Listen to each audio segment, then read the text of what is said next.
All right, good evening. This is Attorney Vince Davis, and this is The Secret, How to Fight Child Protective Services and Win. Again, this week I'm asking you for prayers for my co-host, Terry Greenstein. He's not with us again. He's still recuperating from some major medical problems, so please keep him in your prayers. Before I take some calls, I want to mention something that's come up several times this week. I've had this conversation with clients and with potential clients. You know, some people come to me and they want me to represent them, and they have their own legal strategies, but they're not attorneys. They have no, legal training, but they have in their mind the way they want to approach the case. And, I tell people that everybody has a sense of justice. All of us do. It's based usually on our experiences, it's based upon our beliefs, and it's also based on what people tell us. But that's not real justice. Real justice is based upon laws, appellate cases, and court rules. So if you come to me or if you go to any attorney, think twice about taking his or her advice. They're the expert, generally speaking, and they are trained in the law, they're trained in the evidence and the procedural laws. So take their advice and try to, follow what they're talking about. All right, let's take our first call from...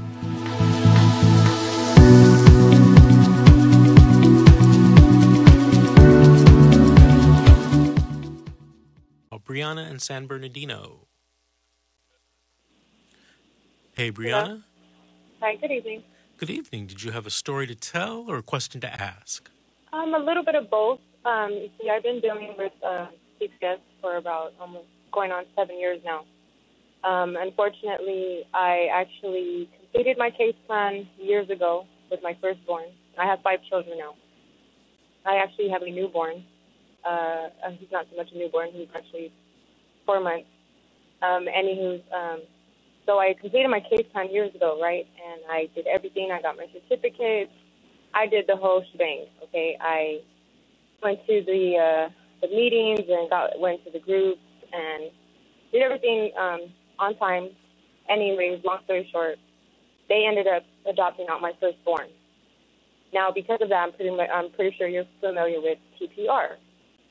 Now, with that case, because of that TPR, I was put on the Central Registry for Child Abuse. Even though I wasn't considered a child abuser, it was for general neglect. Now, fast forward almost 7 years later with my newborn, I actually refused to have him vaccinated at the hospital. So they took him for medical neglect. I actually am still waiting. It's been about going on 5 months now, waiting for a case plan. They will not, I've even volunteered to put me in a program. I've even said, hey, drug test me if you have to. Been there, done that, They won't even drug test me. They just have me pretty much waiting with my hands in the air. And what ended up happening, Mr. Davis, is the father of my children, his name is Jason Hesh, they actually made it a lie and said that he threatened one of the social workers. So he's sitting in jail right now. They even went as far as, they made a mountain out of a molehill, pretty much, and got SWAT team to go to his mother's house and actually got like undercover agents and all kinds of crazy stuff and took us both into custody. I was released because I don't have a record, and it wasn't, I guess the charge wasn't on me, it was on him. So they basically set him up. So he's in jail right now, and I'm just like, I don't know what to do with this. How do you even, tackle this issue? Okay, well, hold on. You want to get the newborn baby back, right? Yeah, exactly. Okay. Do you know if you've had a trial regarding the newborn baby? I don't know what you mean by that. I do know we've had court hearings. Okay, like we've had but do you know if you've had what they call the jurisdictional and dispositional hearing yet? Yes, Okay, and what happened at that? Did you lose those? Yeah, basically they didn't, honestly, because I'm in San Bernardino County, they did not want to take anything into evidence. My attorney straight out told us, the both of us, you just basically have to suck it up for today and just deal with it. They didn't want to offer any evidence or put any evidence on the record, which is absurd. Basically, we haven't even got into the, I'm pretty sure you're familiar with the 366 hearing. Yes. Okay, so that's coming up, but we haven't even gotten to that one. And I just received in the mail a form saying basically that they're going to terminate my rights. Okay, hold on a second. When did all this occur? When did that hearing where you lost the jurisdictional and dispositional hearing? When did that? I believe that was on the. I have to remember. Oh my gosh, because so much is going on. I believe that was in. I believe it was in January. 2020? Yeah. Did anybody tell you that you had the right to file what's called a writ, a special type of writ, an appeal? No, they did not. Okay. Is the child with a relative, a friendly relative? No, and that's the thing too. They will not place him with my relatives. Okay. My other 4 children, unfortunately, were adopted out, and they just. I feel like they're just playing games with me now. You know. No. I mean, what they're doing is they're assuming that everything in the past is going to be true now and in the future, and that's not the law. And you have the right to fight, present evidence, present witnesses. If that wasn't done, in my opinion, from what you've told me, I wasn't there, but that seems like a serious mistake on somebody's part. Oh, yeah. What I would do, because there's a lot of things that you can do, and I don't want to, have an hour-long conversation with you this evening on this show. I'm not able to. But you know what? I'm going to give you my office number, and I'm going to give you a free consultation. We'll spend some time together on the phone or in person, and I'll tell you exactly what you need to do, okay? If you have a pen and a piece of paper, I'll give you. Yes, I sure do. Okay, so actually there's someone working at my office tomorrow, so you can call tomorrow or Monday, 888-888-6582. 6582. And just tell them, hey, my name's Brianna. I talked to Vince last night on the radio, and he wanted to speak to me and help me out on my case and give me some advice, okay? Okay, great. One last question. Can I ask one last? Only because I'm kind of confused.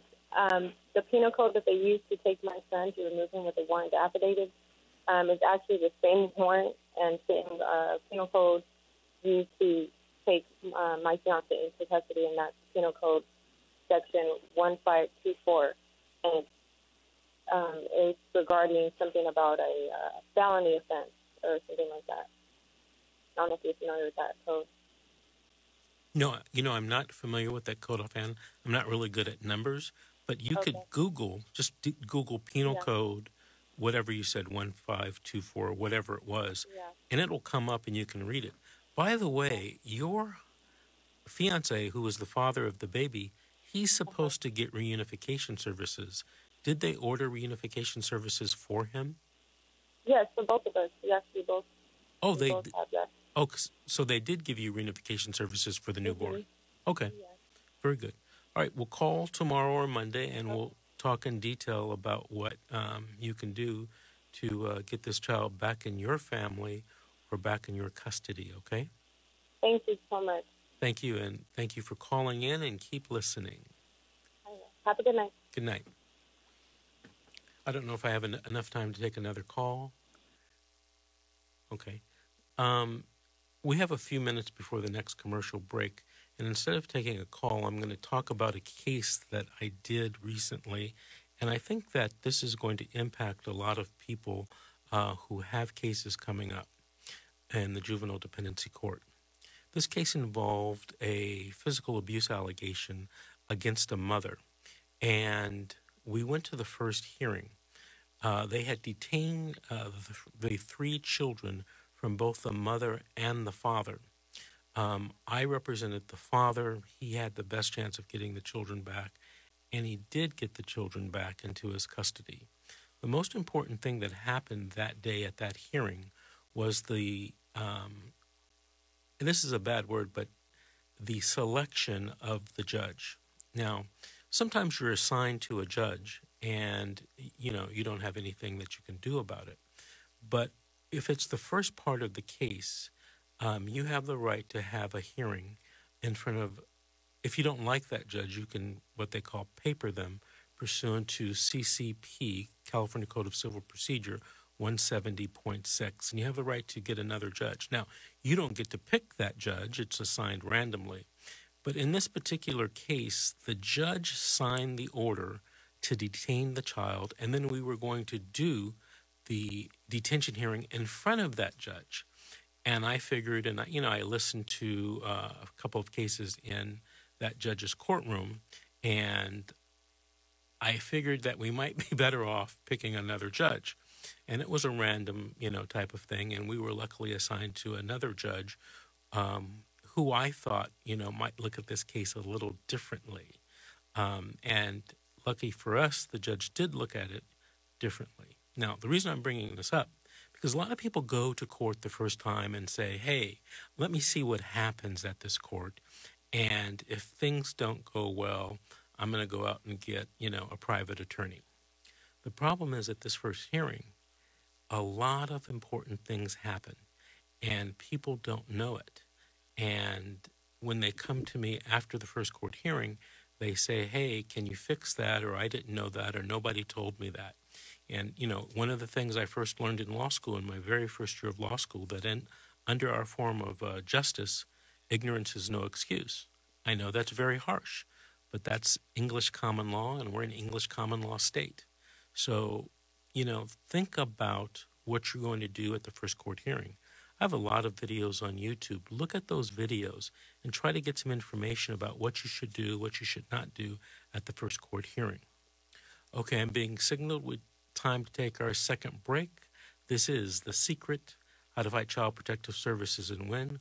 We'll be back taking your call and getting more stories and giving more information. The Secret, How to Fight Child Protective Services and Win. We're back. Before I take some more calls, I wanted to address a couple things that are on our Facebook Live feed at The Secret, How to Fight CPS and Win. Val Grove from La Puente is asking me about, can you do a lawsuit after the cases are done, after termination of rights and adoption? The answer, Val, is you can do a lawsuit anytime in the state or federal courts if you feel that your rights or, your civil rights have been violated. So bringing a lawsuit against the social worker and the county is something that you can do. I did a case not too long ago, and I won't say what county it is in. It's not Los Angeles County, but it's another county in California. And during the trial, a witness who was a therapist was called by the social worker. And allegedly, the conversation went something like this. Therapist says, why are you saying these things about the father? I don't see any of those things in him when we do the individual counseling. And apparently the social worker was saying negative things, which, they were talking about. And then they get cut off. They get cut off the phone, and I guess it was a drop call or something. And the social worker calls back, and by the time she calls back, the therapist is on another call. So it goes to the therapist's voicemail. And I've actually heard this CD, this recording, and the social worker says, well, the reason why I'm saying those things is sometimes I have to exaggerate in order to, get what we want and what we think is best for the child. Words to that effect. So basically, in my opinion, she's telling the therapist, well, sometimes we have to lie to get what we want. And we're filing a lawsuit in that case against the social worker in that particular county. Eventually, we did go through the trial, the jurisdictional and dispositional trial, and the judge did rule in our favor. But, it took literally months because of the court congestion. the court schedule in order to do this, and we finally won. But this guy was out without his child for about 7 months, if I can remember correctly.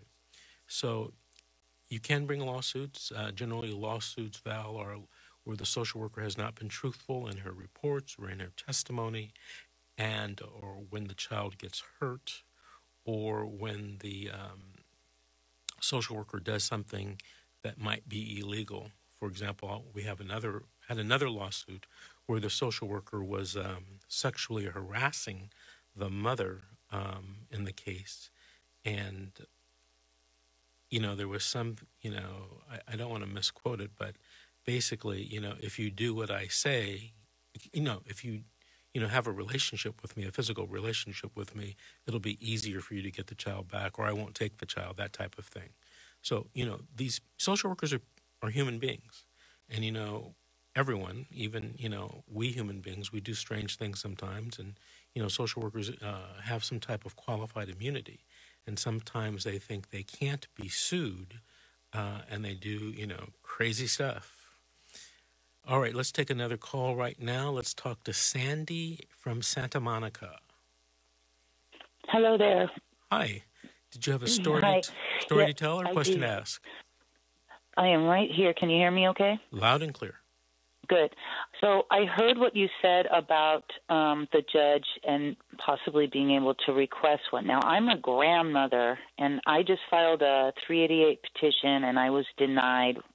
And I was going for de facto for my grandson. In the meantime, he's been placed with his father, and his father is not corresponding with me regarding our visitation. We have a court-ordered unsupervised visitation that's been going on since he was taken back in May. So I don't know where I stand now. Like, I've been told by the previous caseworker that it's up to his discretion whether I can ever see the child again. And then that social worker did not even inform me when she was switched out with another social worker or returned any of my calls, which that happened recently. And now the new social worker I've not heard back from. So am I just basically X'd out of this whole case because the child went to his father? No. Or do I have grandparents' rights? Can I still continue visiting him? Well, grandparents' rights is a very gray area in California, as it is in most states. I see. But we won't talk about that. You told me that you have a court order for visitation, correct? Yes. Okay, so if you have a court order for visitation from the juvenile court, what you can do is you can file a motion to enforce that court order. Okay. All right.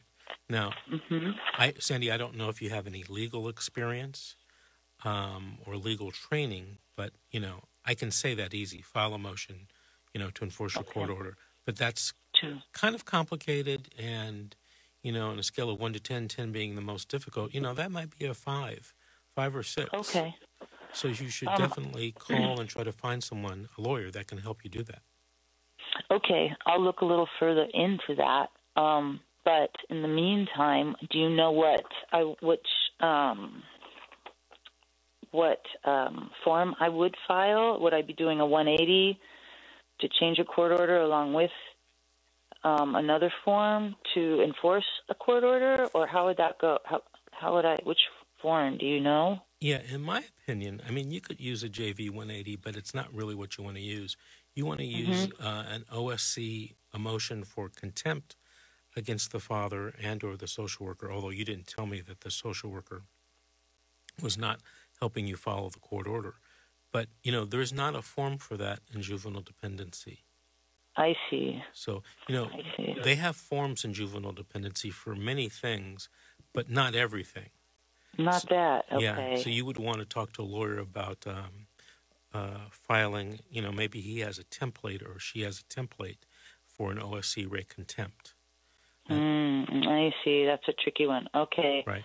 Because I do have some confidence about filing stuff myself, Right. There is an OSC. The other question is, I have this one. Sandy, go ahead. Sandy, there is an OSC rate contempt that they use in family law cases And I have personally, several years ago, used that in the juvenile dependency arena. So but a lot of, hearing officers and judges or attorneys get kind of, I don't know what the right word is, but they have concerns when you use a family law form in the juvenile court, almost as if, it's automatically disqualified. And I don't think that's the case, in my opinion. But you can get a template from the family law OSC rate contempt. But I see. Okay. What was your other question? Well, I was wondering because I keep getting, I have the same judge that's denying me on these motions for de facto, because I've filed 2 of them now. Mm-hmm. And I guess she feels it's premature or whatever. It's not that I'm, if they trust that that my grandson is okay with his dad, that's great. I just know that he has a more recent criminal record and he's, had some major challenges with drugs and stuff. So I just want to be back up. I want to do anything I can to line myself up in case there's an issue. But I also want to keep these visits going because we have unsupervised visits for 3 hours every week. We have been since last year, around May. And it's important to my grandson for the consistency. He really enjoys coming and seeing me. Like, he runs to me every time. A lot of times he protests when it's time to leave. It's like he needs that assurance that I'm the only connection to his mother he has right now. Right. I don't know what else to say about it. She's not ready to step forward and do the whole. She fell out of the dependency court. She just couldn't handle it. I wanted to mention to you, when a judge denies for example, your 388 petition, you can file a notice of appeal on that and take it to I'd like to do that. Take it to a higher court. And I believe there are no filing fees at least in Los Angeles County. So, Oh, how lovely. Google I was wondering about that. Could I file a notice of appeal? Because it seems like that's kind of where I need to go ultimately with all of this and have it looked at. You can do that. I think that's where I want to go with this. Okay. So, Sandy? So if I just go and to the regular court clerk and request to file a notice of appeal on my denial? Yeah. Do you have Google? I'll be okay. You have access to Google? Yes, I do. Just Google Notice of Appeal Juvenile Dependency. The form will come up, and you can fill it out on a PDF right there on your own computer and print it out and file it. Love it. Thank you so much, sir. Yeah. Anything I can do to try and get some kind of leverage here, I would suggest that you have an attorney review that before you file it. Can be a little tricky, Yes. And if you do it wrong, it's gonna be bounced out of court. Okay. Yeah. I probably should do that. Thank you for calling, and keep listening. All right, folks, we're going to take our third break. This is The Secret: How to Fight Child Protective Services and Win. Our show. Okay, this is Vince Davis, attorney at law, and this is The Secret: How to Fight Child Protective Services and Win. On our Facebook Live feed, I've gotten a few comments from a woman, I believe it's a woman, named Red Queen.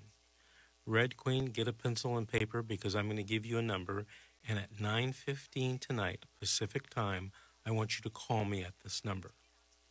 You've been a loyal listener, been watching our live Facebook feed, and so I want to help you. You're asking me for my help. I'm going to give it to you. Okay, let's take another call from Vita from Azusa. Vita, did you have a story to tell or a question to ask? I have a question. Sure. I was deciding whether or not to hire you, actually, because I got my children taken away back in October. I've been to court so many times. The judge has never ordered me to do any classes, counseling, and they just keep on postponing the case every time I go to court. Okay. So I wanted to know if there was anything you can do, since it's already been 6 months, to help. Well, do you have your children or you don't have your children? No, I don't. Okay, so the answer is yes, we can still help you. It's never too late. Okay, yeah, because basically the claims were that I was acting erratic because I was trying to get out of an abusive relationship, and I kept calling the police, and every time the police would come, my ex-boyfriend would say that he didn't do anything, he doesn't know what I'm talking about, and the police believed him every single time. Okay, well, it's never too late. What you should do is call me at my office or call tomorrow and make an appointment. There's someone working at my office tomorrow. Call 888-888-6582, 888-888-6582. I'll talk to you about your case, and hopefully we will be able to help you. Okay? Okay, thank you. Thank you. Addressing Red Queen on the Facebook Live feed, call me at 915-310-308-7758. Let's take another call from George from Los Angeles. George. Thank you for taking my call. Sure. Did you have a story to tell or a question to ask? Yes, I have a question to ask. If I know who maliciously filed an incorrect complaint with the Child Protective Services and falsified all the stories, they've been investigated, the law enforcement rejected them, the Child Protective Services rejected them, would it be possible to hire a lawyer to subpoena that report to see who is the complaining party is and to punish them for knowingly filing malicious report? You know, I would love to tell you yes, but I'm going to have to tell you probably not. Those types of complaints are protected by confidentiality in California. And, you know, you're not the first person to ask me this. And, you know, I've tried a couple of times to find out, and I've been blocked every time. The law in California is you don't get to know who's making these reports. You know, they decided, I guess the legislature decided that it's more important to investigate child abuse reports than to have you sue somebody who's making false reports. But if you find out on your own, that's a whole other story. You can then sue them. George, does that answer your question? Yeah. Is it possible to sue them for slander? Not fully. It is an answer to my question, but there is obviously a continuation to the same question. Why? Because it is quite obvious if the person lives right across from you, and it can be proved. And they described the alleged abuse in such a detail which shows the demented sickness of the person's mind. Right. But if you can't find out that they really did it, you probably won't be able to sue them. Okay, George, I hope that answers your question. Thank you for listening, and thank you for calling in. All right, we're running out of time. Let's talk to Andrea in Los Angeles. Andrea, hi. Hi, did you have a short story to tell or a quick question to ask? No, just a quick thank you for all of your work, and thank you for all of your YouTubes and everything that you do for us on the radio show and answering our questions for free. I really appreciate it. I don't see anyone else doing this work that you're doing, and it's helped me tremendously. So just calling to say thank you. Well, thank you, Andrea. I appreciate that. Thank you for listening, and thank you for calling in. Okay, bye-bye. Bye. Okay, we still have a few moments. We're going to go to, I'm going to mess this up, Prakash it doesn't say the city. Prakash, this is Attorney Vincent Davis. Did you have a story to tell or a question to ask? I have a question to ask. Thank you for taking my call. I had an incident about 2 years ago, and my case was they awarded my ex-wife to custody of my kids. And every time I went to the court, they kept on telling me that, the kids don't want to see you, kids don't want to see you. And, you know, I've been trying to contact my kids somehow, and, you know, the judge left the decision up to the therapist to deem if it was when it's appropriate for me to see my kids. And, you know, there's no way of, you know, since my case is already closed, and I wanted to know what can I do to, how could I start seeing my kids again? Okay. I can tell you what you have to do. What county are you in? I live in Northridge right now. Okay, so you're here in Los Angeles County. Yeah. All right, what you're going to have to do, when your CPS case or your DCFS case closed, there was something called an exit custody and visitation order. What you have to do is you have to go to the family law court, file what's called a request for order to modify custody and visitation, and that's where you're going to have to start. Okay. Okay? Even if my, I have a misdemeanor charge right now going on in the, criminal court, and can I still do it? Well, you can still do it, but, I don't want you to give me any more details, but you have to be careful. If that misdemeanor charge is related to your CPS and DCFS case, and it'll be related to your family law case, if you start making statements in those cases, it might be used against you in the misdemeanor criminal case. You get what I'm trying to say? yes. Okay. So, if they're related, my advice would probably be to wait until your criminal case is over and then go to family law court and try to get, start some type of visitation. It's unusual for a court to order no contact with the kids. It has to be an extreme case. But if that's indeed your court order, you're going to have to start at the beginning and, kind of a step-up plan, work your way back into regular visitation with these children. Okay? Okay. All right. Prakash, thank you for calling, and thank you for listening. All right, we just have a couple minutes. Had this conversation today with a client. The real change in juvenile dependency court comes from you voting. I know, the election just passed. I hope all of you were registered and voted. Remember, you want to elect, at least in your state, legislators and state senators who will make changes to the law that are pro-family and not pro-CPS. You also have the right to elect judges the same way. Judges are elected or appointed by the governor, but all judges have to face re-election. So, look at the judges that are running and, try to get together. Maybe you and a group can vote in blocks to make changes to, the state legislature, state senate. Get these laws changed to make them more friendly to your families. I want to thank everyone for listening. We'll be back next week on the radio. This is The Secret, How to Fight Child Protective Services and Win.